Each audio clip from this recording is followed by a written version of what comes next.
What's up? Welcome to the Loose Ends Fantasy Football Podcast, a fantasy football podcast for average fantasy football players, hosted by JJ. Average fantasy players. That's what you're supposed to say. Absolutely. I am your host and reigning undisputed defending drunken draft dynasty league champion, and I am joined today by my two best friends and co-hosts. In the black and gold corner, our boy JJ, and in the green and gold corner, our guy Shmee, our resident Twin Tower Giants that make me look like a struggling toddler, and we are back like we never left. Today, we are going to get it kicked off with the sadness, the downness, the party poopers, the NFL parlay depression bringers of the week from both the NFC and the AFC, the negativity in the moment. Here we go. Kicking things off with the NFC. JJ, where are we beginning? Let's start with the quarterbacks. Perfect. I'm going to kick this off because I have a quarterback that I really want to talk about. Caleb Williams, the number one overall pick in 2024. For what? You have arguably one of the best receiving cores in football. They talked about it all offseason. You cannot mess this up. No first-round rookie in history has ever come into a situation like this young man has, and yet he threw the ball 41 times for 22 completions, finishing with 217 yards, 3.18 fantasy points. He was sacked 6 times and finished with a QBR of 18.3. Yikes is an understatement. He's had 2 good games the entire season, and they were against Carolina, trash, which is basically like playing against a D2 college team, and Jacksonville in London, which, okay, you had a decent little game. Everyone finds a nut when you're a squirrel. Aside from that, he's been straight up bad, and this was with a favorable schedule, right? So the schedule that he's had right now has been favorable. His schedule going forward gets drastically more difficult. New England, Green Bay, Minnesota, Detroit, San Francisco, Minnesota, Detroit to close out the fantasy season. If you're in a redraft, drop him. Dynasty, he's a bench and wait because right now, Caleb Williams is not that guy. For anybody who thought he was going to be that guy, you're very wrong. You were wrong in the offseason. You're wrong in the midseason. You're going to be wrong at the end of the season. He is not that guy. Thank you for coming to my TED Talk. You're still wrong. Caleb Williams is not that man. Who else? I don't know. If you want to keep hating on the Bears, I'll sit here and listen to that for a while. Who is your quarterback, Shmee? I don't know. Can you put all of that into a YouTube short? Can you do that? Can you put all that? I'm clip pretty it. sure Clip Joe all of that. Just love to do that. No, I think the one thing, that's the best part is our executive producer is a Bears fan. So you know what? That was for you, Joey. Monty shout out the Bears. Caleb. Yeah. So Monty, who didn't join us today, shout out Caleb Williams. Ooh. Love you, Monty. Come back soon. I don't think the experts that be planned for the Bears quarterback curse of them not being able to develop people when they're like, you can't mess this up. You have such a great team. Yeah, they can. The Bears can't develop a quarterback. How much of that, great question, how much of that is Matt Eberflus? JJ, kick it over to you. So much. You know I don't like Matt Eberflus. You know I don't. I do think that it's not just Eberflus. I think it's the offensive coordinator.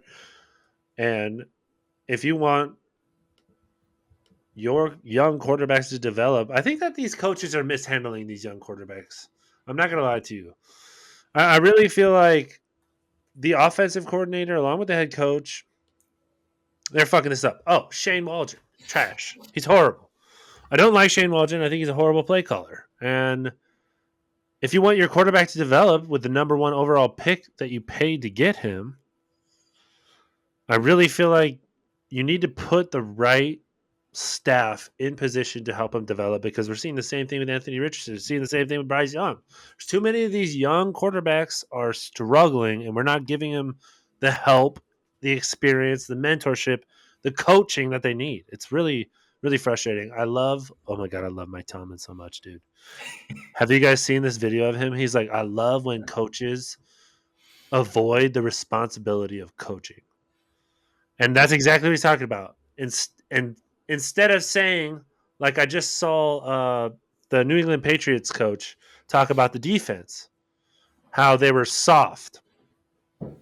He's like, you can call them whatever you want. You can say they're soft. You can say they're this, they're that. But that's you not coaching them. That's you not teaching them how to improve from what they're doing instead of just calling them soft.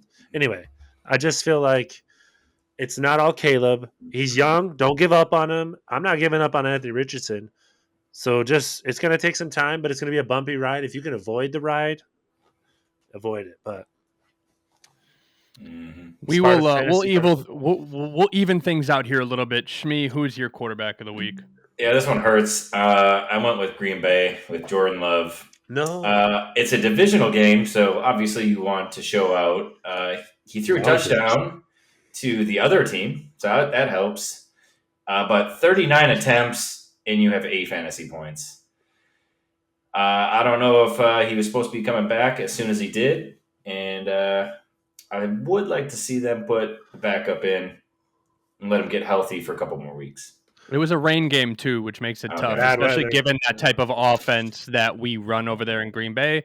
Matt LaFleur runs a 1 to 10 yard, get your athletes in space type offense. So in a rain game like that, they said the rain was sideways there. When you're going up against a very stout rushing attack in Detroit, that's a tough game.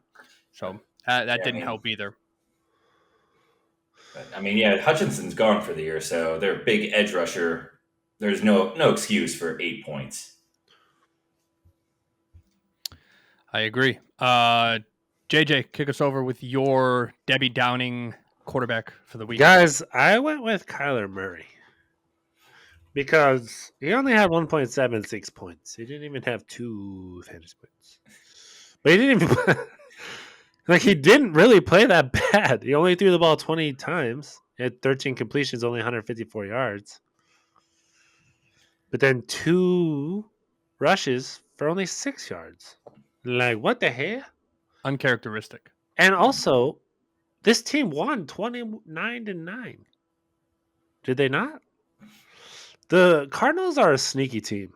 That's another, the whole NFC West, scary. I don't like it at all. None of those teams.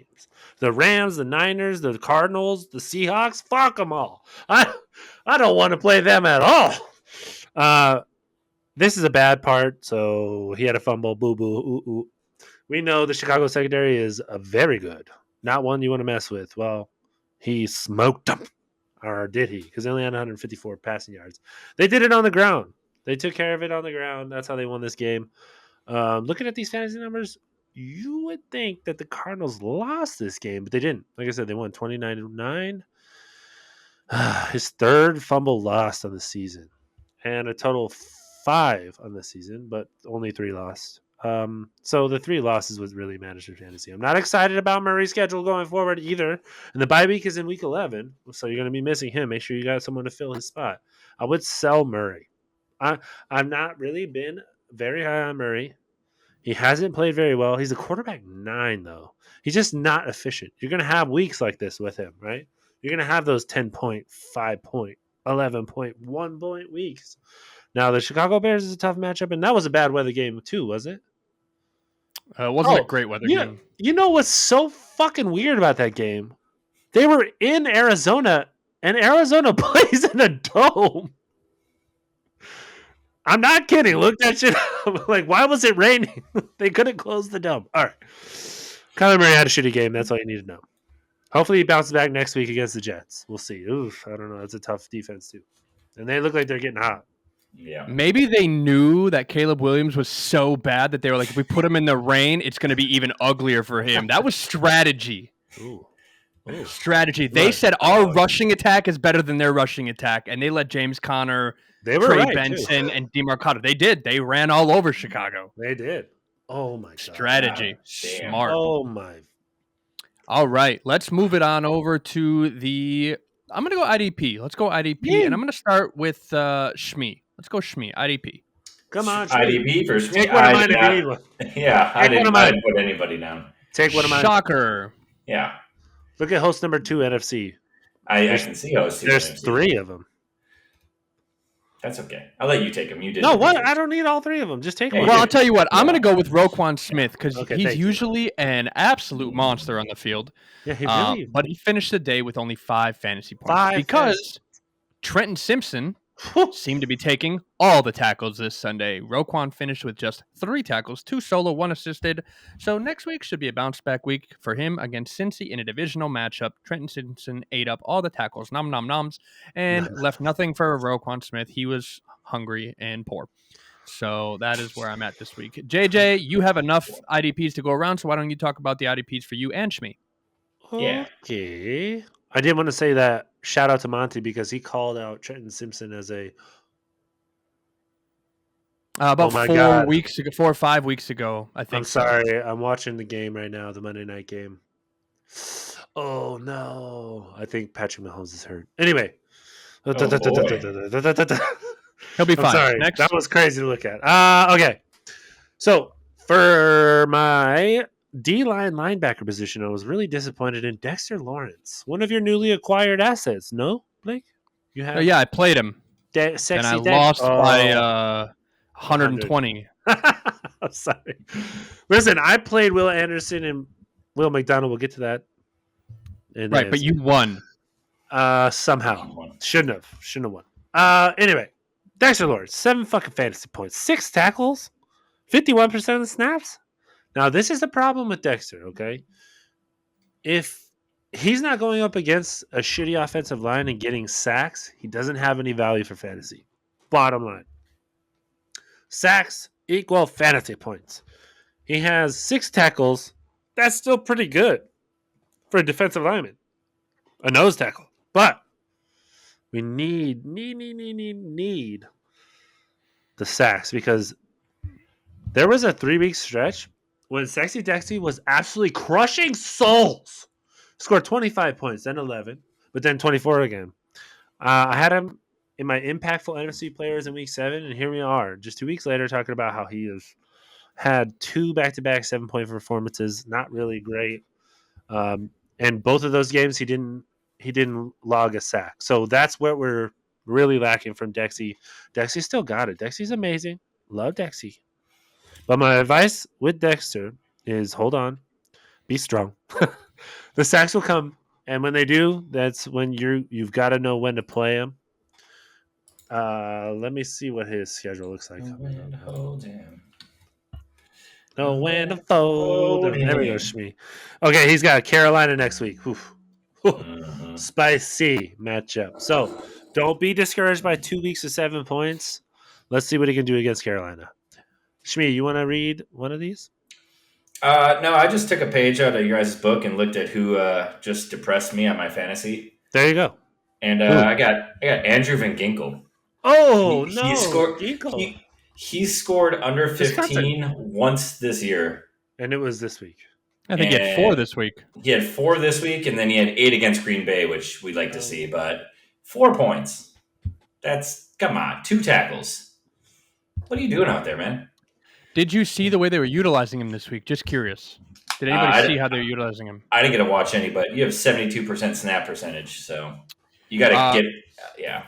For those guys that were watching the games, or for those that didn't watch the games, they utilized him in a very different way this week. They were not utilizing him off the. They were not utilizing him off the edge in the same fashion that they were. So he was not rushing the quarterback. They're using him in the inside linebacker position. So he was used in the pass game a lot, which was definitely different for him. Which is why you're not seeing those big sack plays. You're not seeing the big point play abilities. He was not in the same position that he normally was. They ran a different defense this week, so that was Left very outside different. linebacker? It was not something that we could have predicted. Mm-hmm. There was a different defensive scheme that they ran, so it was different. Yeah, he's not. He's had 7 tackles as his game high, and he's had that twice. So yeah, he's not getting no sacks. He's not getting points. But he also has 5 sacks on the season, 2 interceptions, and both interceptions were returned for touchdowns. Yeah, they were That's nasty. wild. All right, JJ, do you want to touch on your other 2 IDP? Yeah, letdowns? really quickly. So Demario Davis, I spoke about him last week. If you're a playoff contending team or a championship contending team, you go pick him up, and he put 8 points on the board against the Panthers. Hurts a lot. 5 tackles, 53% of the snaps. Now, what I'm looking for from Demario, because Demario can put up points, right? We've seen him do it. I mean, he's had a 12-year career. This is 13th season. He's had games with 13, 10, 18, 12, 14 fantasy points this season. So still on the other side of not too bad. Missed a game against Atlanta in week 4. This is not like him, okay? What we need him to do is tackles. Tackle. Against Kansas City in week 5, he had 11 tackles. That's what we need, right? So I do think he's still capable of that. This team, the Saints, has been struggling. Obviously, they just fired their head coach, which we haven't talked about. Dennis Allen is out. We did talk about in the beginning, in the offseason, we didn't think that he was going to be the head coach for very long. Oh, we were right. Because now he fired. He gone. 35 years old. He's a win now kind of guy. You don't need to worry about him. He's not going to last for very long. He's going to be like maybe one and done. If you can play him against the Falcons, might be a good matchup. And then they play Cleveland. That's a good matchup. Then they have a bye week. Then they play Rams, Giants, Commanders, Packers, and then Raiders in the fantasy championships in week 17. So someone to look at. And then the final IDP is a DB. It's Cam Curl. Oh, I went to the Rams again, but this time it's a bad one. 6 points, 3 tackles, 40% of the snaps. This is Cam's second lowest snap count of the season. And you could tell, right? The last 2 weeks following he had a 26.65 fantasy point game in week 7, I believe it was. Let me double check. Yep, week 7. He had 26.65 fantasy points. Unfortunately, he has been on a downslope since then. They had the bye week, comes back, had 26 points against the Raiders. Then he's got 3 points against the Vikings and 6 points against Seattle. Now they play Miami. I'm not sure how that's going to look for him, but hopefully it gets better. New England should be a good matchup. Philadelphia should be a good matchup, and the Saints should be a good matchup. And then they got the Bills. So you got something to look forward to with Cam Curl. He's 25 years old. He's someone that you can keep. You can actually expect him to be a big part of this team going forward. So that's who I went with for DB. Love that. Let's move right up the board. Let's go tight end. Shmi, kick us off with your depression tight end. We went with the Lions. We went with Sammy Laporta. Oh, no. Granted, it is against Green Bay, so that makes me happy. But he was what, tight end last year? He was tight end 1 last year. Tight end 1 last year. He got 5 points on 3 looks, 28 yards. Just, yeah, like you said, it's a rain game, so that had an effect. But still, you'd like to see more than 5 points off of He's a tight end. Tight end 18.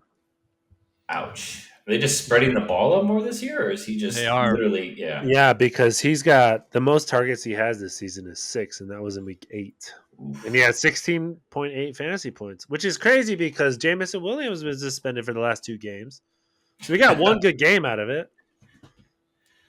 That guy just does not want to play football. And he loves to be in trouble, I guess. It's fun getting into trouble. Let's move up to JJ. Who do you have for your tight end letdown? Me. Ooh, this one was one of my own players. Big letdown. I should have played Theo Johnson, who was in my Happy Face segment. Zach Ertz, Washington Commanders, 1.5 fantasy points. He had one reception on 1 target for 5 whole yards. 48% of the snaps. Now, okay, something I want to say. The Commanders won this game, right? And they didn't utilize the tight ends. First of all, the tight ends against the Giants, that's not a good matchup anyway, so I can understand that. Let's put that aside. 1 target after seeing 11 targets in week 8. That's a bummer. All right, 1 target, that sucks. But I knew that going into it was going to be a tough matchup with the Giants, especially a divisional matchup. I want to say that I was concerned with Zach Ertz going forward because Ben Sinat's there, right? The rookie. Where's Ben Sinat out of? Which school? Kansas State. Ooh, Kansas State. They got some tight ends there. They're another one that's creeping up. Anyway, the Kansas State tight end Ben Sinat also had 1 target and 1 catch. So, I'm not worried about it. They didn't utilize the tight end so much in this game. But what I will say is be careful. Keep an eye on the snap share between those two because I think as we get closer to the end of the season, we're going to see Ben Sinat start to take over those reps because they're already splitting reps right now, basically with 1 target each. Yeah, I think that this is scary, but I'm not panicking yet. I'm going to wait and see. Now, if next week, let's see, they play Pittsburgh in week 10. I'm not gonna say that he's gonna have a big week against Pittsburgh. I don't think they're giving up a ton of points. They're probably middle of the pack for fantasy points to the tight end. So Let's see what it looks like this week because you have 48% of the snaps against the Giants. Benson not quite 48. Let's see. He had 39% of the snaps. So pretty close. They're getting closer. So just keep an eye out for that. Hopefully, I know Blake is the Ben Sinnott owner. I mean, this is great for you. It sucks for me because I have actually been relying on Zach Ertz quite a bit. All I'm doing is holding You're him. welcome. Yeah. You're welcome. For me, the tight end letdown of the week was Kyle Thank Pitts. you. Here is the Kyle Pitts we love to talk about. 2.1 fantasy points, 1 target, 1 reception, 11 yards. Yikes. Finished the day Yikes-a-roni. tight end 38. A bad day overall for him, but he will be looking to bounce back next week against a bad New Orleans team. Dallas does have great defense against the tight end position, so they've, like we said, they have good linebackers there, so it's not a surprise that he had a down week, and Kurt Gochains did his thing, did very good. Had a solid win over the Dallas Cowboys, so didn't really need Kyle Pitts, but next week, looking to see a bounce back week. Let's move it on up to the wide receiver letdowns. Let's start with JJ on this one. JJ, wide receiver letdowns. This is for NFC? The NFC. Romeo Dobbs. Romeo Dobbs. It was a bad weather game, I know. He had 5 targets, only 4 receptions for 28 yards, but man, he had a 3-week stretch there where I was like, yes, this is the Romeo that I've been waiting for. He's going to lead this receiving room in yards and touchdowns. And oh, no, he's not. No, he's not. Jaden Reed had a great game. What's a great game? 11 points? I don't think he had 11 points, did he? He didn't do that great. He had a pretty solid game, I thought. Let me see. Hang on. Maybe it was a good game for a cold weather rain game. He had 16 points. That's pretty good. That's pretty good. Yeah. You tried to fuck on me? 5 yeah. He had 113 receiving yards, actually. All right, then. That's pretty good. Hey, I'm talking about sadness. I'm not talking about happiness. You're right. Penis. I am not happy. All right. We went 21, 17, 10. Now he's going right back down to where he was before, to 0. As long as we're not getting 9 points a game from him, I'm happy, or 6. This is disgusting. They're going on bye week 10. You guys said that a lot because we talk about the Packers a lot. But they spread about too much. Jaden Reed is the leading receiver there. I don't know if Romeo Dobbs is going to be able to dethrone him. You guys got, after the bye in week 11, you got Chicago, man. Ooh. Then San Francisco, then Miami, then Detroit, at Detroit. Ooh, in the Dome. That's good. And then at Seattle. Ooh, these are good matchups. Then at New Orleans, then at Minnesota. Or I'm at home against New Orleans, then at Minnesota. But Romeo Dobbs really disappointed me this week, and I hope he can pick his shit up or they trade him. One of the two. I'd be fine with the trade. For me, my wide receiver letdown of the week was Marvin Harrison Jr. Disappointing to say the least. 3.4 fantasy points on only 5 targets, 2 receptions for 34 yards. MHJ, he's had really only 4 games to even speak about in a decent manner all season. The question really is it the offense? Is it Kyler? Is it MHJ just not being the talent everyone thought he was going to be coming in? I mean, he's currently sitting at the wide receiver 23 in the year, which is, I mean, he is the WR1 over there in Arizona, which is not a bad team, but he has not been the talent that we thought he was going to be. Not really sure what it is over there or what's going on. Thoughts from the peanut gallery? Give a guard gnome trying to throw it to him. That's what it is. Justin Fields wasn't super big, and DJ Moore was wide receiver 6. So next thought. I really think they need to, with the trade deadline being tomorrow,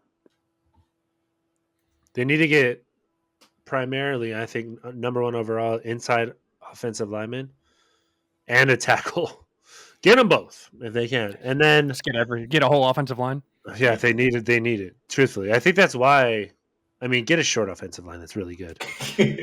I think they need an edge rusher really badly too. But yeah, I think it's a combination of Kyler is not coachable, and he wants to run the offense one way, and the offensive coordinator wants to run another. That's how I feel. Truthfully, that's why I don't really like Kyler for fantasy. And he's now ruining MHJ. I could see Yeah. that. Shmi, your letdown wide receiver of the week. Speaking of, Oh yeah. Well, I couldn't pick one, and since they were from the same team, it made me so happy. Fuck the Bears. Oh, the DJ Bears. Moore, 7 points on 9 targets. He had 33 yards, 4 catches. Keenan Allen, 8 points on 10 targets, 36 yards, 4 catches. Your duo combines 8 of 19 for 69 yards and 15 points. Oh, I love to see it. yeah, that's how bad Caleb Williams is. So I appreciate Yeah. you bringing that up some more. Oh, yeah. Let's close it out. Shmi, I'm going to keep it on you. Let's close it out with the running backs. Where you at? We in Seattle, we went Kenneth Walker. I mean, 14 points isn't bad, but 25 Wow, attempts. really? I'm Yeah. not mad at that at all. I'm not mad at that at all. I have him. Yeah, well, he had 25 attempts, which ranked 5th for the week, and he went perfect for receiving 3 of 3 for 24 yards, but 14 points when you have the 5th most carries. On 28 touches, I'm Yeah, not mad at it.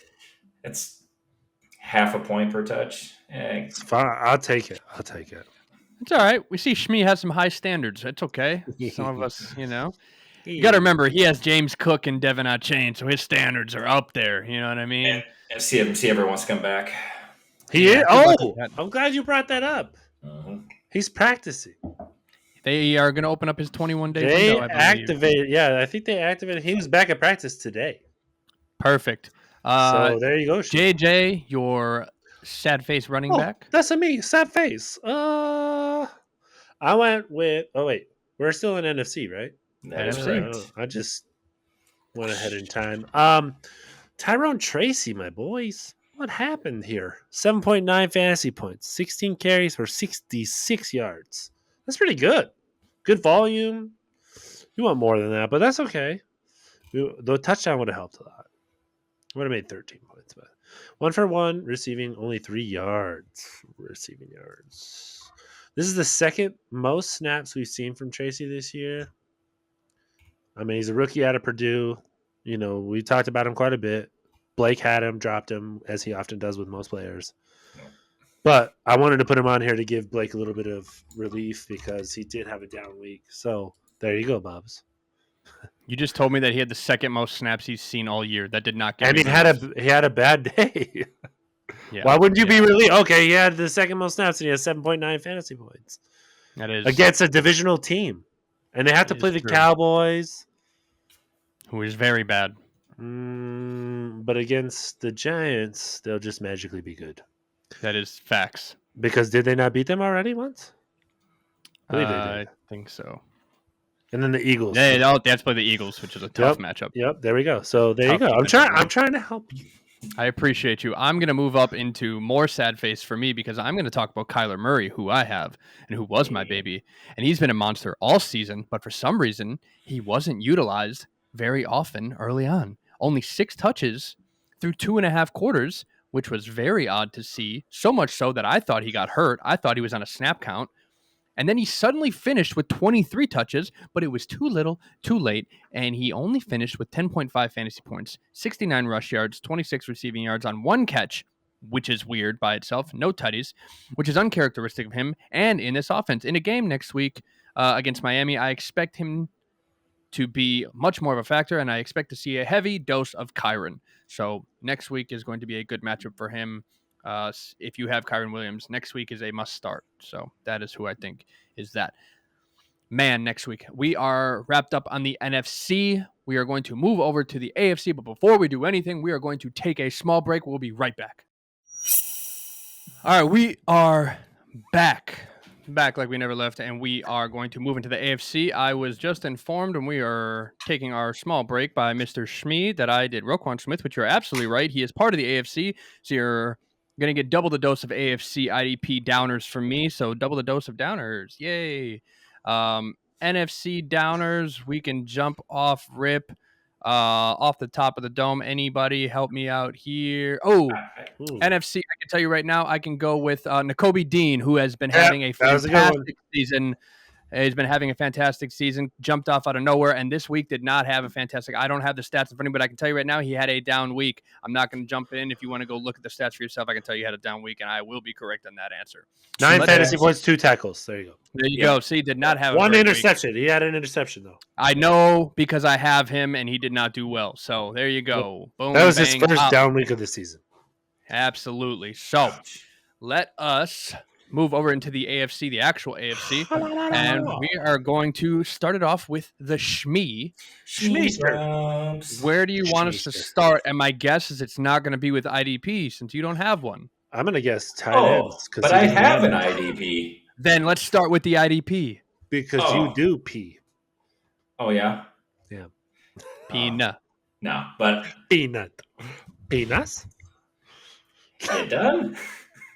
No. God damn it. So mine is my essential start of the week, currently rocking 3 total tackles in the Monday night game.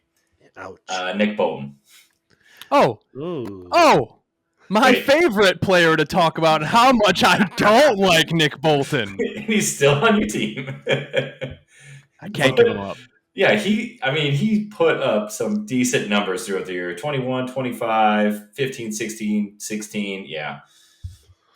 And then now he's at 4. What the fudge?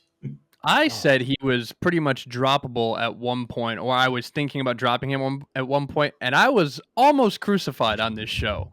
So, he's 24. I will forever be a hater, right? So I just have to hold on and wait. We don't almost crucify people on this show. We fully crucify people on this show. 100%. We said you won't do it, pussy. I got the hammer nails ready. JJ, your IDP Debbie Downer for the AFC. Wait, what am I doing? Your Debbie Downer AFC IDP. I got 3. I'm sure you have 14 of them. Oh, sorry. Go ahead. All right, I'm going to go with one that you have then. I'm going with Hassan Red Dick. His dick is red, not blue. I knew he was going to be bad. New York Jets, 3.5 points. Yeah, this is only his second game. 1 tackle, half a sack, 45% of the snaps. We've been waiting patiently all season for Reddick to stop blowing his money and being upset for no reason, which was apparent to us because no one's telling us what's going on. Not really sure what the hell that was all about, but I'll tell you this. If he's not sacking the quarterback, he doesn't mean not. Okay? The holdout was annoying and confusing. But now that it's over, we have to be patient and we have to wait it out. Reddick's not young. He's not a dynasty IDP asset that I would go after, but I did actually draft him in our startup. This was 3 years ago. 3. I love him. I do think he's a great edge rusher. I was really surprised to see all of these problems in New York, but 3.5 fantasy points is not going to get it done. Okay? The next 2 weeks, they're playing Arizona and Indianapolis before their bye week in week 12. Let's see what he can do. Let's hope that he gets back into the swing of things. He starts sacking Kyler. He starts sacking Joe Flacco because they're not going to play Anthony Richardson, which I think is a huge mistake. We'll talk about that later. So this is a team that needs. The Jets need to win now, right? They're way behind the schedule. They've got their Devontae, they've got their Garrett Wilson. Now they've had a solid defense, one of the top 5 in the league. Now with Reddick, it should only get better. So that's what we're hoping for. Don't get too discouraged. Just keep plugging. All right. There we go. You still have 2 more IDPs. Oh, you want me to do those too? I thought I was just doing the one. I know. Shit, I'll go real fast. Will McDonald, New York Jets. Oh my God, what a disappointment! I thought he was going to be amazing. He wasn't amazing. He had 1 tackle, 1 fumble recovery. Only 48% of the snaps. Are you kidding me? About the amount of snaps that we can expect from McDonald, but we did really hope to have a better performance. This guy was second in the league, leading in sacks. He has 8 sacks on the season. No sacks, no points, and that's what happened this week. Now I want to give you an honorable mention. Talked about Will Anderson earlier in the happiness part of the show. But now we're in the sad penis part of the show. And I got to tell you, Will Anderson was so disappointing. I have spoken so highly of this man. Drop him, pick him up. Drop him, pick him up. I cannot hold on to him because I'm trying to win a fantasy championship. And he does shit like this when I pick him up and try to play him. He got hurt. Hopefully his ankle's okay. We love him. Come back quick, Queen. We love you. Patrick Surtain. Denver Broncos. He's not really like a crazy high scoring IDP for fantasy. Okay, I think the highest scoring game that he had was 28 fantasy points. That's because he had 2 interceptions. He's only got 3 interceptions on the season. This week against the Ravens, he only had 3 fantasy points, 2 tackles, and 57% of the snaps. So a little bit over half the snaps. Unfortunately, it just didn't translate smoothly into the fantasy world. It never really does with him. It's weird. He's a great player, but they don't target the receivers that are in his area of defense. We're not going to do that. We're not stupid, right? So, unfortunately, he doesn't get a lot of play, but when he does, he can have those 2 interception type games, but you got to play the matchup, and that's just too dangerous. It's too late in the season to be doing that. You want more consistent players that you can rely on week to week. So that's where I'm at with those 3. All right, I'm going to talk about my IDPs, and I'm going to talk about it really quick, but actually really quick. Jermaine Pratt, 1 tackle, 1 pass deflection. Very underwhelming from a guy who was sitting in the top 5 of IDP scoring on the year. Finished the day with only 4 fantasy points. And I blame Trey Hendrickson since the Cincinnati defensive line was eating everything up at the first line of defense. So that is why Jermaine Pratt, even though he was top 5, still only had 4 points. That is why he is my Debbie Downer of the week for the IDP side. JJ, let's move it into your next position. Which one would you like to go back with? to me? Oh, shit. Absolutely. Okay. All right, I'm going to talk about CJ Stroud since Monty's not here.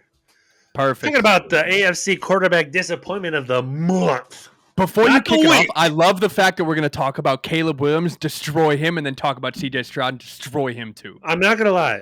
Okay, listen. Everybody was really high on CJ Stroud. I was not.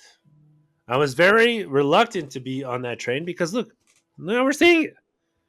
The dude had so much pressure this week from the Jets. They lost the game. What did I tell you guys? What did I tell you? What's his weakness? Pressure. Take away the first option. He can't do anything. The Jets did it last year. They did it again this year. They did the same fucking thing. 3.54 fantasy points. Only 11 completions on 30 attempts. Guys, what is that? That's like almost... Oh my god, that's fucking awful. It's like 30%. Well, you know what the haters are going to say too. Oh, he does all the injuries. He doesn't even have any options out there. Shut up. If he's supposed to be the best, most accurate quarterback in football, then it doesn't matter who he's throwing to. We got guys like Patrick Mahomes, got guys like Jordan Love throwing to people you don't know anybody about. It doesn't matter. Go ahead. Continue on, Mr. JJ. Continue on destroying this young man. Finish him. Finish him. Okay. That was a beautiful rant. I love that. I'm sorry. My connection's a little unstable, just like me. What I did want to say was, can you hear me okay? Yeah. You can. Okay. All right, good. So CJ was sacked 8 fucking times, guys. All right. There's a little grace period, right, where we're like, all right, you can do more. Okay. The thing is, CJ Stroud doesn't scramble. He carried the ball 8 times in this game. What does that tell you? He was under pressure. He got sacked 8 fucking times. 8 times. He doesn't want to run the ball. That's how you get injured. Shmi, how many times did he get sacked? 8 times. I want to go with Ocho. 8. Got it. Carl D. 8 Ocho. times. Yeah, there you go. No, I should have let you do that. That was smart. I know it was bad for CJ because obviously he had to run the fucking ball. Carried the ball that many times. Okay. It's a clear picture that he just couldn't get away from the defense. Detroit is also a tough matchup. I know they lost Aiden Hutchinson, but they still have a really nasty pass rush.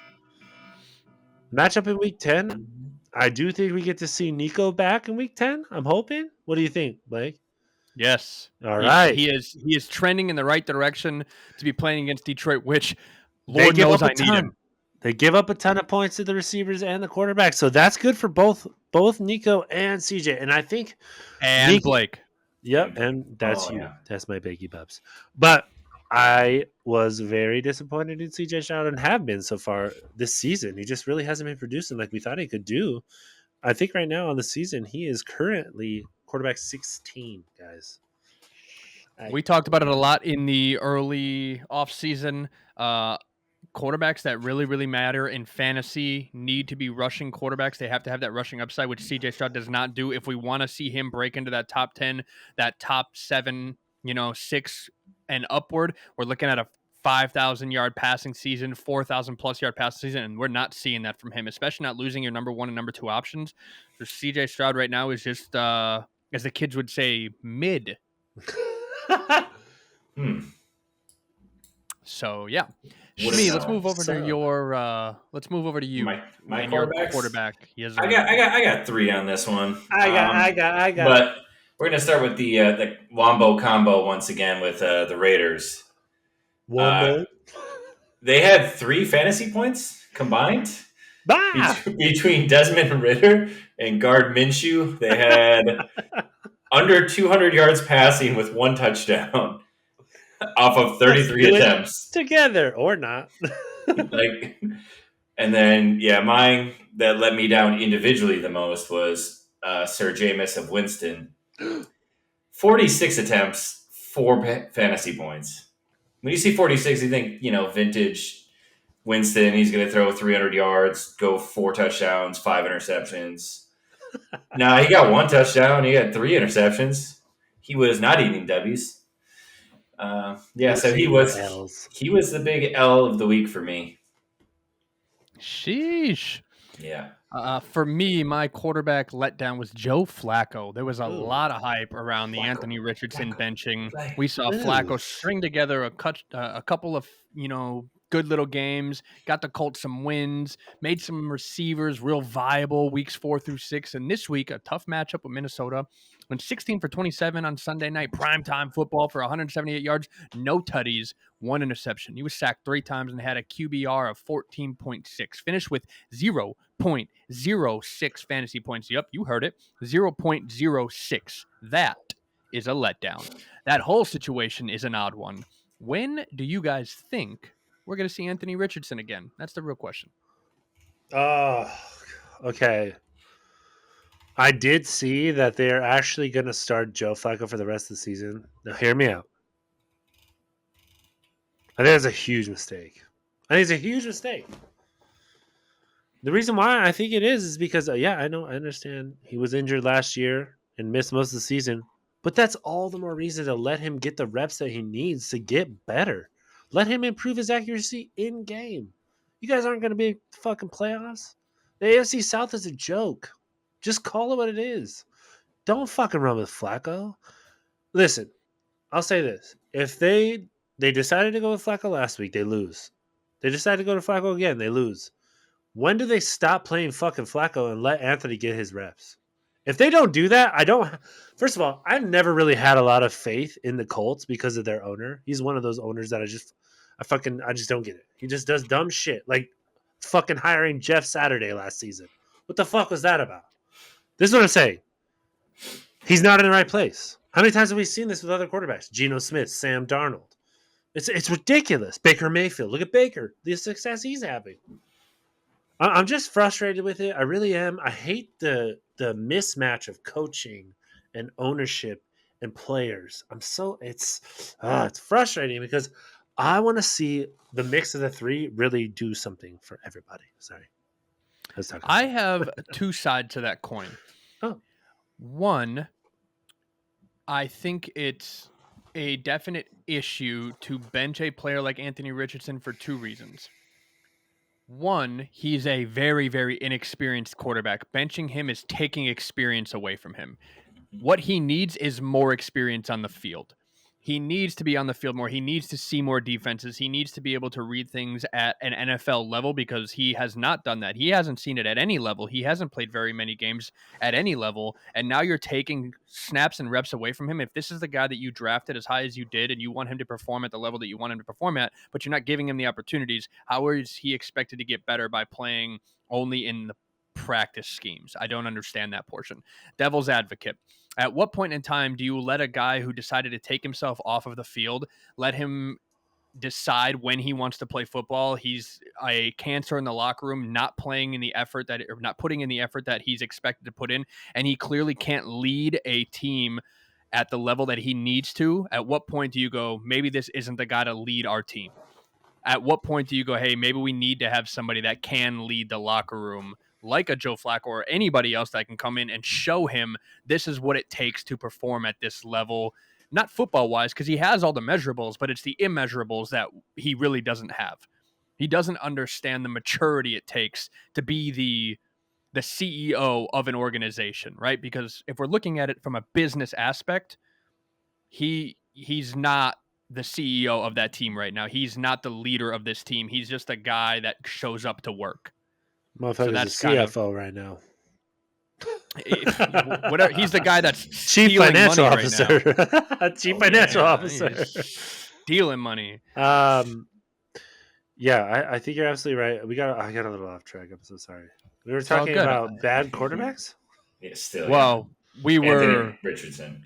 we were talking about Joe Flacco and it moved into Yeah, the it Anthony did. Richardson side. It did because So- I think we did a But great it's job okay. of talking about that. I want to move down into the running back side, which is going to hurt me. I want to talk about Breece Hall because he has not been this consensus RB2 that we were all expecting, and it hurts all fantasy owners to hear, but sometimes the truth hurts. I'm a Breece owner, and sometimes you got to face the music. While Aaron Rodgers is in town, they are not running the ball like they should be. They'd rather throw the ball 40 times in a game, and that's their prerogative, right? He finished with 10.5 fantasy points on 15 carries and only 2 receptions, still 17 touches. He had 74 rushing yards, no tutties, and that's a big factor for him now, who is now becoming TD dependent due to the lack of volume in the offense. Breece Hall is now becoming one of those guys that you are going to need TD dependent or big playability. He's not going to get the volume like we saw in last year. It's just not the same anymore with Aaron Rodgers in town. So until Aaron Rodgers leaves or they decide to finally run the ball like they should, it's not going to be the same for Breece Hall. That's just how I feel. JJ, let's move into your running back Debbie Downer of the week. So my Debbie Downer is Travis Etienne, man. 5 fantasy points. The Jags stinking it up again. They take another loss. 3 carries, 24 yards, 2 receptions on 3 targets. That's not a target. 6 yards receiving. 31% of the snaps. Tank Bigsby seeing 52% of the snaps. So what does that tell you? Scary, scary. I think he lost his spot, and he's not doing anything with it. Tank Bigsby had 2.2 fantasy points. Travis Etienne had 5, but Tank Bigsby had 8 carries, 22 yards. I think there's just too many. There's too many problems with the coaching staff in Jacksonville that it's just kind of bleeding out to the rest of the team. It just looks awful, and I'm really, really not happy with this. I know Philly's a tough run defense, but they got Minnesota next week in week 10, and it's the same thing. Maybe even worse. So I'm not excited for Travis Etienne. They got Minnesota, then Detroit. They go on bye in week 12. Hopefully he comes off the bye against Houston in a good way. That's a divisional matchup. But again, I'm not really excited about Travis Etienne. He's been very disappointing. Travis Etienne is the running back 40. Not very good. 40. He's a running back 40. Tank Bigsby is the running back 34. Neither one of them really getting the job done. It's crazy. I think they're passing the ball a lot more than they're running the ball on that team. So they're behind the ball a lot. They're down in games. So Shmee, go ahead and hit us with your running back downer of the week.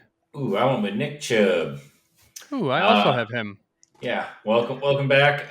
You had less than 3 yards per carry, 15 attempts, 39 yards, 5 points. Did catch the ball, but for -4 yards. So yeah, that's pretty cool. That's still positive for fantasy by I think 0.6, but yeah, I think that whole Browns offense just not great this week. crap. I think Njoku might have been their leading point getter with 10. Strugglesome.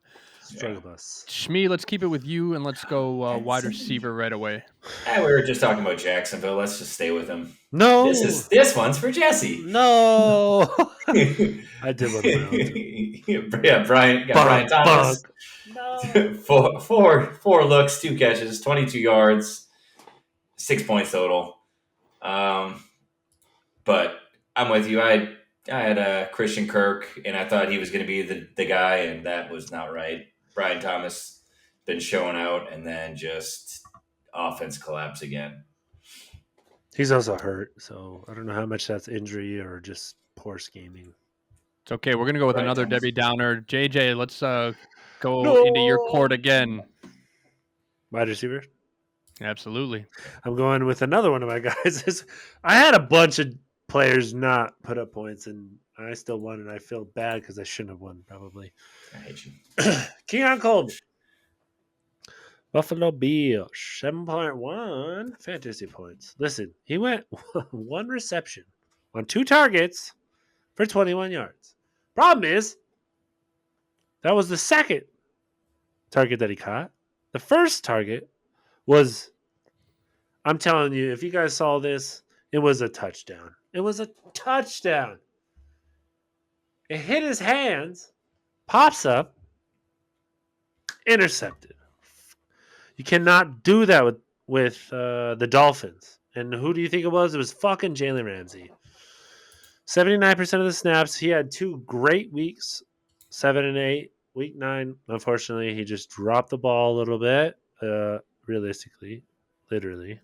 And if he doesn't bobble the ball, we'll see a better performance, I think, going forward. We'll get back to that 16-18. I don't know. For some reason, Jalen Ramsey has been locking people down for me specifically. No one else in our league for some reason.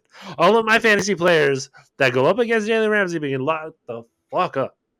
So I'm tired of it. But Keon, hopefully we'll see brighter days. Let's see what his schedule looks like going forward. It looks like he's going to play. Plays the Colts in week 10. I'm playing him. I'm starting him. Come on. The Colts? Absolutely. Yeah, thank you. Appreciate the feedback. So, hey, had a down performance. That's okay. 2 good ones, 1 bad one. I'll take it. Let's see if he can get back on track now. My downer this week from the wide receiver position was Jalen Waddle, who has had a very underwhelming season. Not a bad week, a bad season. See. Even with Tua back, he's had only 1 game with double digits all season. He's only had 3 games with 6 targets or more, 1 game with more than 6 targets. He's had a disappointing season in general, so that's interesting to see.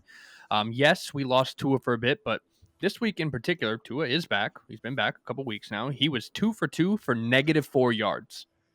2 for 2 for -4 yards, but he did catch a touchdown, which was the only saving grace, giving him 7.6 fantasy points on the day. But the fact that you had to catch a touchdown, even though you had -4 yards, and that's what saved you, Jalen Waddle was my down pick for the week, and I don't know what we're going to see from him going forward. So I don't know. Is he a buy low candidate right now, especially in Dynasty? He could be, or is he just not the guy we thought he was? I guess that's going to remain to be seen. But let's close things out.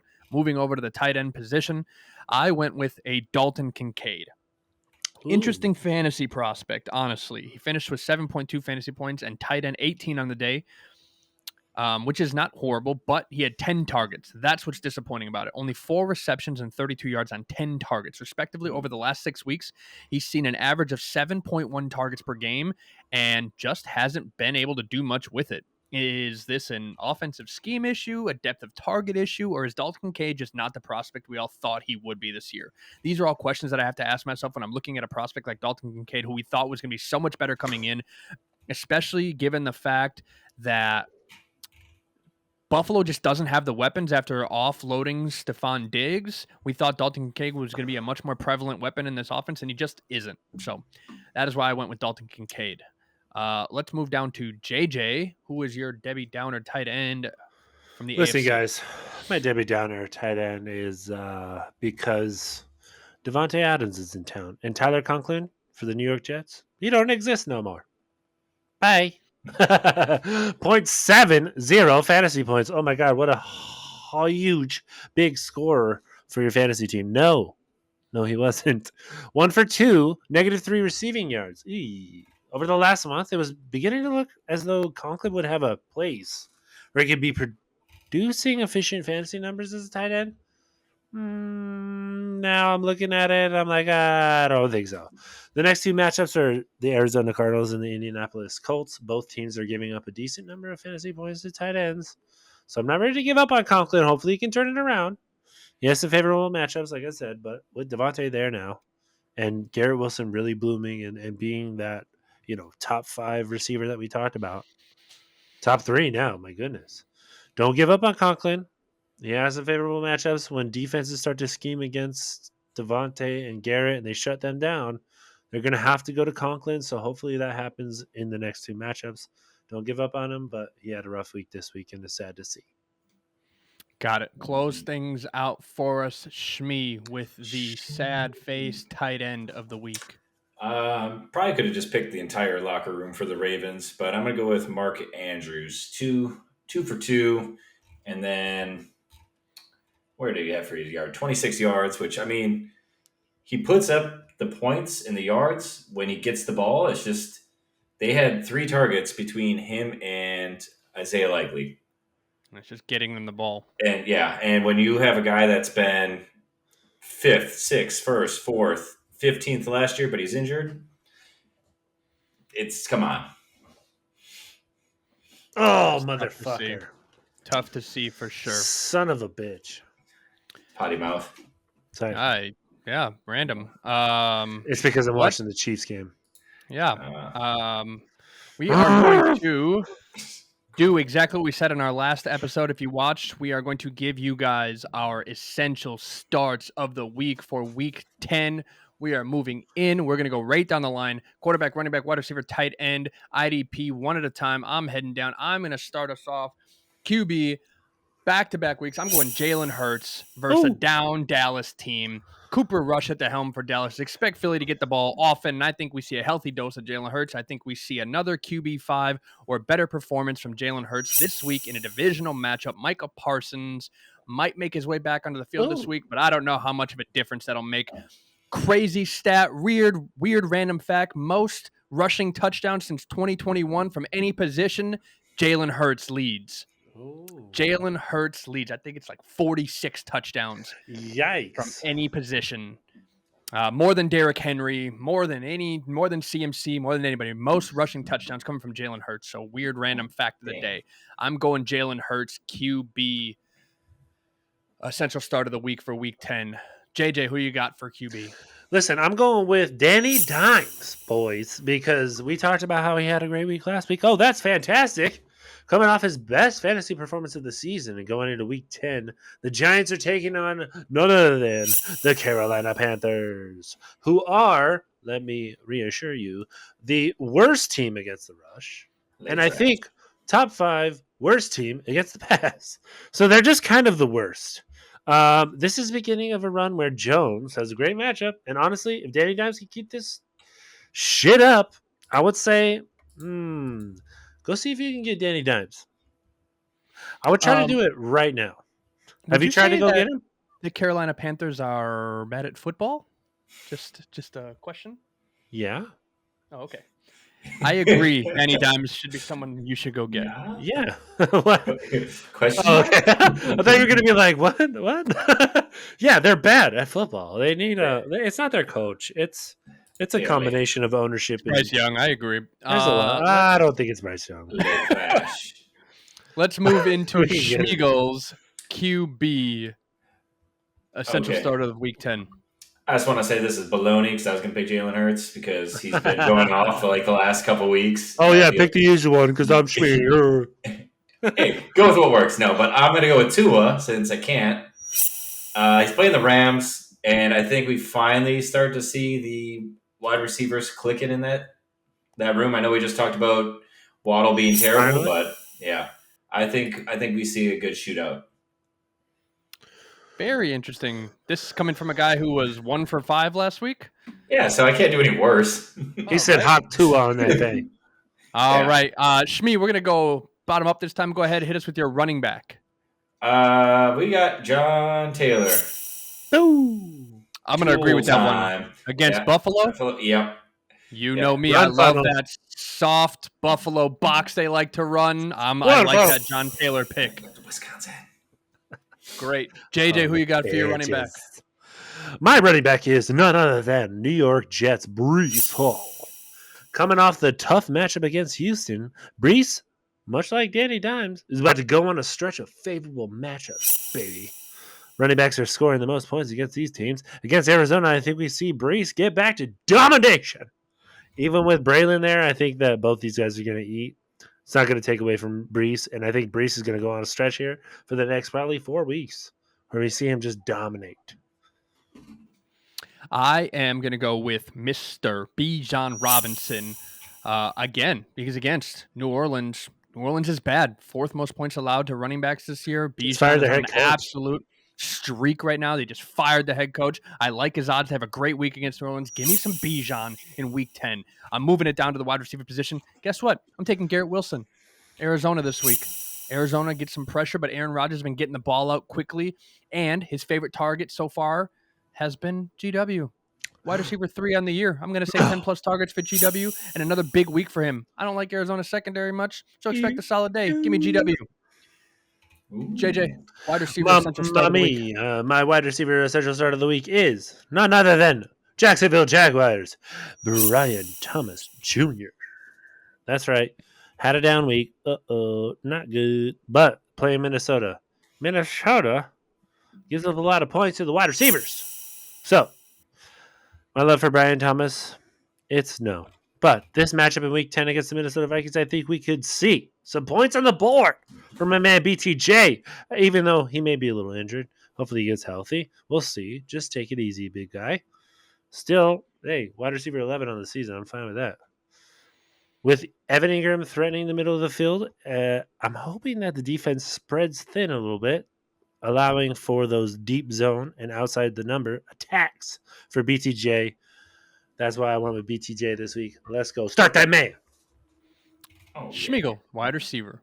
Well, he can't throw punches in 2 straight games. What's stopping him? No. But I did have Puka, but I think it'll be Cooper Kupp. He'll be the guy that eats again. Like that. But I think, yeah, I just don't know what the suspension is going to look like for Puka. I haven't looked into that to see if he's even playing. This is probably a game, right? Yeah, so we're going to go with Cooper Kupp because he's usually good for 10 to 15 targets. So we'll go with Cooper. I like it. Go ahead and hit us with the tight end on the way up. Oh, okay. We're going with Kittle. I feel like he's... Don't pick him because I have him and you pick wrong all the time. What? Oh. He's coming off a bye week, so you'd love to see it. It's against Denver. They're a garbage team. But, yeah. So have fun getting 4 fantasy points, Dick. I like it. Go ahead. JJ, who you got for your tight end? Hey, my tight end is another one of your tight ends. Actually, you just recently picked him up. I'm talking about Adam Troutman, the Denver Broncos. Yes, he had a bad week in week 9, but oh, baby. We got a juicy matchup against the Chiefs in a divisional matchup. Timeout. No. Didn't you just say Kittle's coming off of a bye week versus Denver? That's what I said. Am I wrong with that one? One of these things is not Adam, like the other. Adam Troutman plays for Denver. And you said he's playing the Chiefs. He said he's playing the Chiefs. But he said Kittle's playing Denver. Somebody's wrong. I would say it's probably me, but let's look this shit up. Oh, he's got Tampa Bay. He's playing the Chiefs. Yeah. What the fuck, Shmi? Oh, you are very wrong. They didn't even play Denver. I don't even know where I got that one from. I like that matchup too, though, because I'm watching Travis Tampa Kelce Bay. have a day against Tampa. So I like that matchup as well. Yeah, there we Cool. go. Anyway. All right. Now that Shmi's done being dumb, let's move it on over to JJ. I got one more pick. Oh, yeah. I just said Adam Troutman, baby. 4 more targets. I think we're going to be looking at a big day for him. The Chiefs give up a lot of points to tight end. Let's see what Kate Otten looks like right now, actually. Who the fuck was that? Probably well. He has 21.7 fantasy points right now. So, Adam Troutman looks good next week. That's why I got him as my essential start. My tight end essential start is going to be Kyle Pitts. I'm going Kyle Pitts. I'm taking the risk. I don't like it, but I'm doing it. Kyle Pitts against New Orleans. I want the bounce back week, baby. Didn't do much last week, but I'm feeling the bounce back. I think he and Kirk will have a conversation, and we see a few more targets his way, and we see him do a thing or two with them. Give me Kyle Pitts over 12 points this week. Over 12 fantasy points. That's what I like for the tight end. And then I'm going to wrap things up with the IDP. Give me Jamian Sherwood this week. I've been a doubter. Last week, and it bit me. You didn't play him. Week. I didn't. I'm going Jamian Sherwood with the Jets. I already put him in my lineup for next week against Arizona.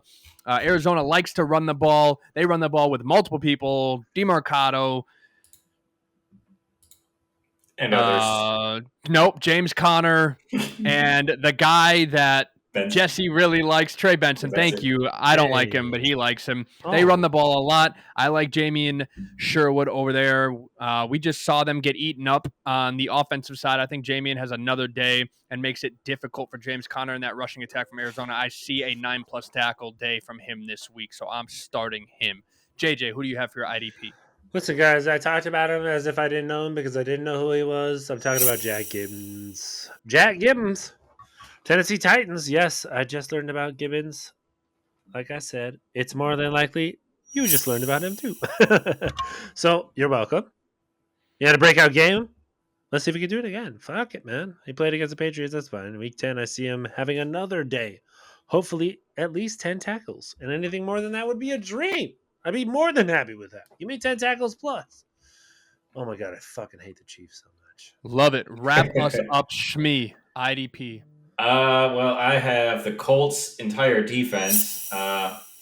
Zaire Franklin, EJ Speed, and Nick Cross all coming in with 171, 167, and 165 fantasy points for the year.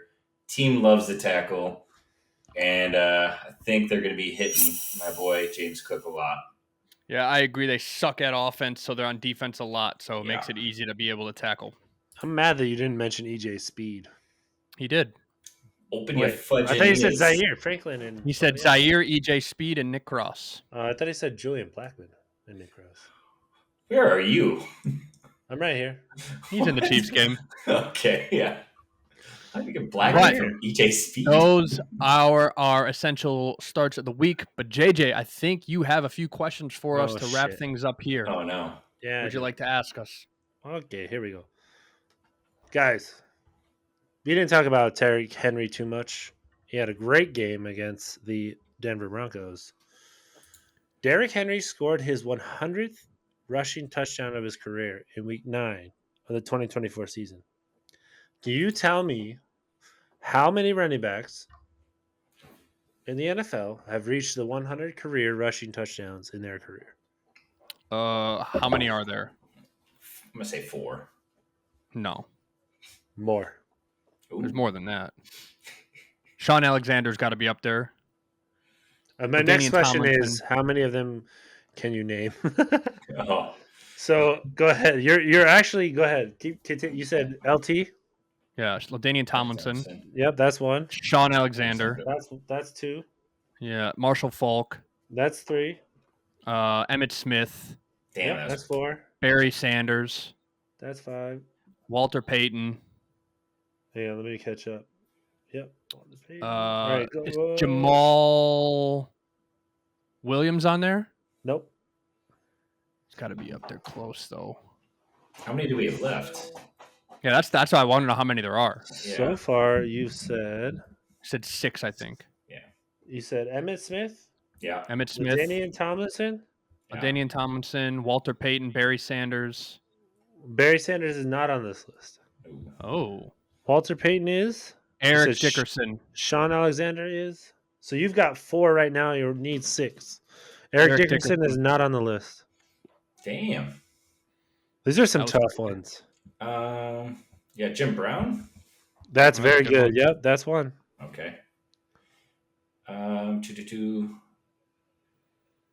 Damn. Modern. It's got to be post. One of them is more Somebody modern. that's been in the league. Frank Gore. Someone who's been in the league forever. Yes, but not him. Damn. So think more of like a Viking. I'm gonna give you that. AP. Oh, AP. AP. That was a There good you one. I go. don't know why we didn't think of Yeah. that one. Because he's the enemy. And we got a Ram, We hate him. former San Diego State Marsh. Aztec. Todd Gurley. No, he Nope. said Folk. He said Yep. Folk. Oh, he did. I Okay. said all right. Marshall Falk. I'm yeah. sorry. Yeah. You didn't. Yeah, Okay. I thought it was aside from Marshall Falk. No. No. That was No. right. I didn't hear As that. soon as one. you said SDSU, No, you were like, saying them. I was alright, like, Marshall "Fuck, I Falk. can't get these." Okay.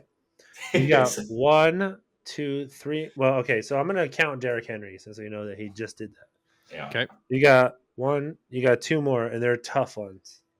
How tough? Mm. Give me a decade. Hang on, I gotta look them up. I'm not even lying to you. I don't know them that well. Chris Johnson. So fast. CJ2K. So, yeah. I know he had that stretch for a while, but I don't think he played long enough to get the. Yeah. Okay, this running back went to USC. He played from 1982 to 1997. And the other one, he played for the Eagles. These are going to be tough ones, dude. Oh my god. You want me to just give you these ones? I'm not 100? gonna lie. 100 I Played feel for like I'm the going to know it when you Eagles. give me it. 100 rushing touchdowns. This dude played for a long time. He played for 15 Yeah, years as a running it's back. the That's little fucking fucking wild. short dude, isn't it? The little scat back.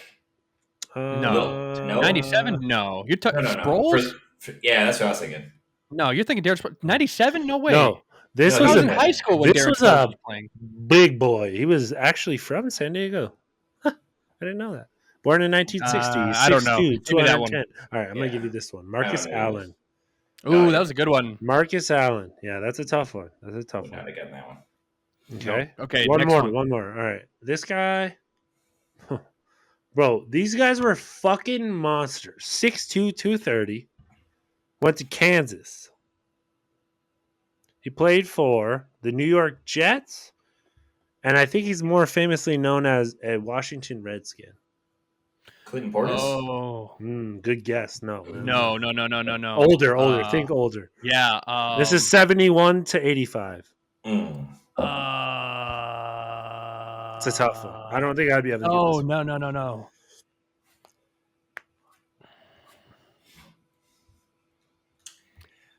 I don't know. Let me see. I I don't know. I don't know if I would get this one either. You want me to give it to you?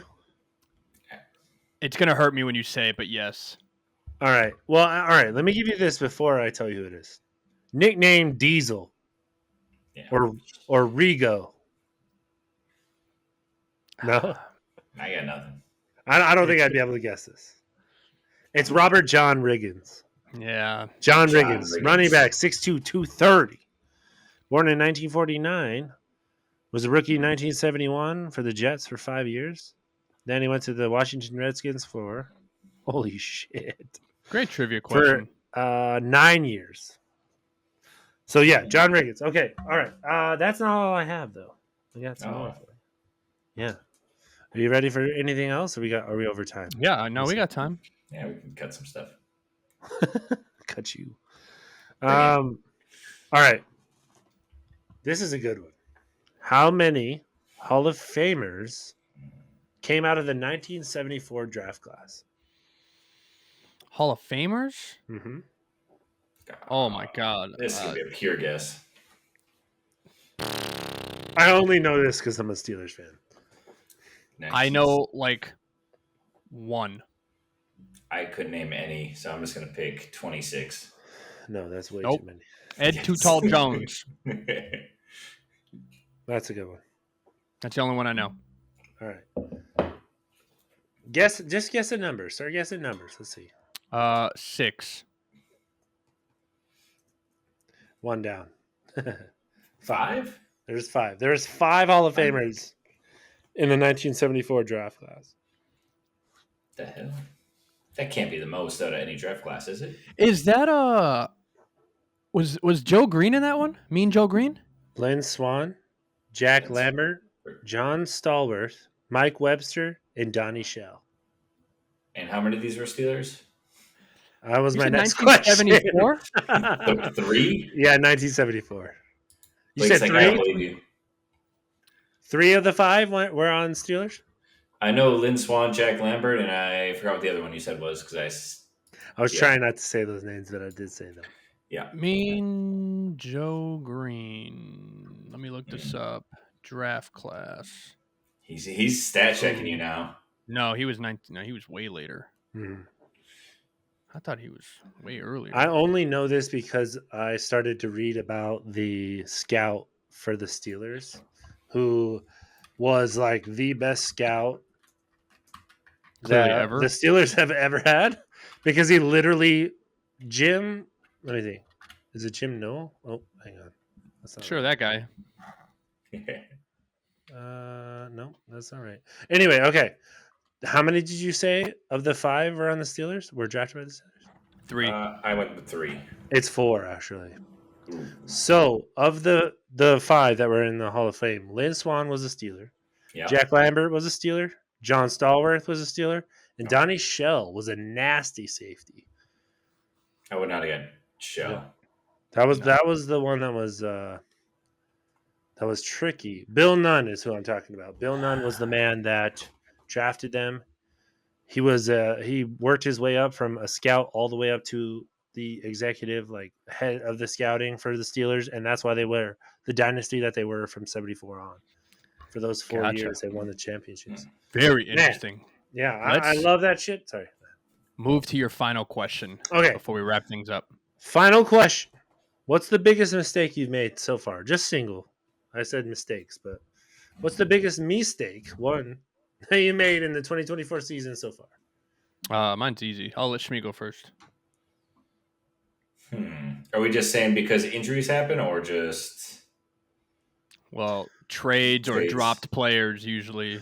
No, I mean, let's say, like, you can't control an moves- injury. Moves that you had control of that ended up not being in your favor. not picking up Zach Bond? All right, I'll take that. That's fine. Yeah. JJ, I'll let you go next. Okay. So for me, my biggest mistake of this season so far has really been misplaying my players, like wrong matchups. I don't know if that's fair to say, but I've been really fucking that up. Like worse than usual, because I'm only at like an 83, 82% efficiency. Usually I'm in the 90s. So it's the efficiency for me. Gotcha. I haven't made a lot of trades in season. It's a little- One, I'm under you in efficiency, so let's start there. Wait, are you? Are you sure? I am. Check it. Fact I'm check me. checking it. Do it. I'm checking it. I'm here. I'm ready.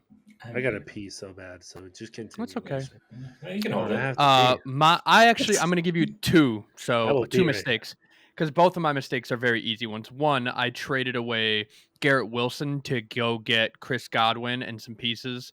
That hurt me a lot because Chris Godwin ACL. And then I traded away Cade Otton, who is now a monster tight end in a tight end premium league, for Stephon Diggs, who is now ACL and out. So those are my two biggest mistakes because there is no rectifying those.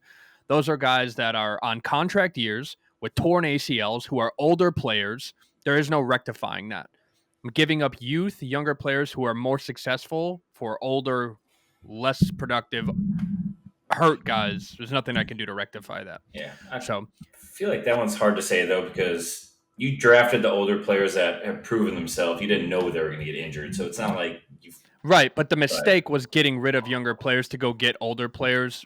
You can't control the injuries, but that was the mistake, Yeah, right? The mistake was going to get the older guys. Yeah, because I could say Bijan for me then, because I got Goddard and AJ Brown from you, and they both have been injured since. Okay, so I'm like, that's fair. But I'll say that giving up Jahmyr Gibbs is my biggest mistake. That was a good one. But what I got in return has been okay. Yeah. Kind And of then very good. We'll see what those draft picks that I traded away turn into for MHJ. They're going to turn into something for Blake. Yeah. We'll see. Yikes. But that is us closing up the day. Check out our essential starts. Hopefully they help you guys out. Shmi, do you have anything to say to the folks at home? I'm going to be right this week on 2 of the 5 for essential starts. He doesn't know which, but good luck It's guessing. going to be Cooper Cup. You find it too. JJ, anything to say to the folks at home? Hey, thanks for joining us. Like, subscribe, please leave a comment. Let us know if we fucking up. If we do something right. We really want your feedback. Thank you. Throw it in the comments. We appreciate y'all. Smash all them buttons. We'll see you next time.